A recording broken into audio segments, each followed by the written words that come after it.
Coronavirus cases in the U.S. are on the rise for the third straight day, with total infections now approaching 6.4 million. And as the world looks to recover from this deadly virus, China has just approved phase 1 human testing for the first nasal spray vaccine. Now, this is China's 10th vaccine candidate to move forward to human testing, and China is now leading in vaccine development. That's after frontrunner AstraZeneca had to pause its trials. Yahoo Finance's Anjalee Khemlani here now to break this one down. So, Anjalee, this is a new one on me, a nasal spray vaccine. How serious a candidate is this?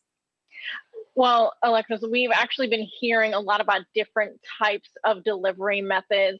When you focus on the injectables, of course, you've seen the variation of technologies that are being used there. And on August 28th, Operation Warp Speed, there was a call in which they did mention looking at different types, especially with a focus on the polio vaccine and how there's an oral formula for that as well. And so looking across the board, we've seen and heard about different types of delivery methods, and Operation Warp Speed is also focusing on that as well. So we could be hearing about that here in the U.S. But meanwhile, going back to China, they have in fact approved that phase 1 clinical trial to begin in November. They're recruiting 100 participants for that. And it'll be really interesting to see. So they're definitely furthest ahead when it comes to that different delivery method.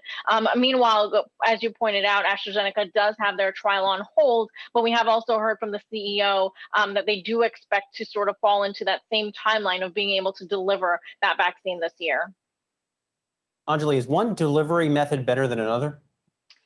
It definitely helps with the delivery across patient populations. If you think about older people or, for pediatric care for the younger toddlers, et cetera, the idea of an injection is something that people are looking at possibly being able to avoid. And so there are different, even certain individuals who have certain illnesses may not be able to take those injections. So there's definitely an array of reasons why they might be looking for different delivery methods. Anjalee, is there a company here in the U.S. that's taking the lead when it comes to coming up with a COVID-19 vaccine?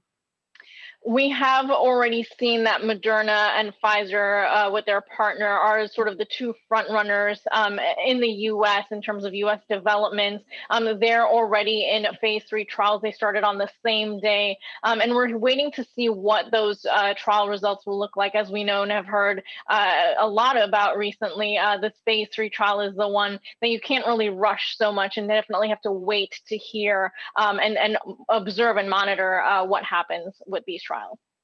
All right, Anjalee Khemlani, thank you.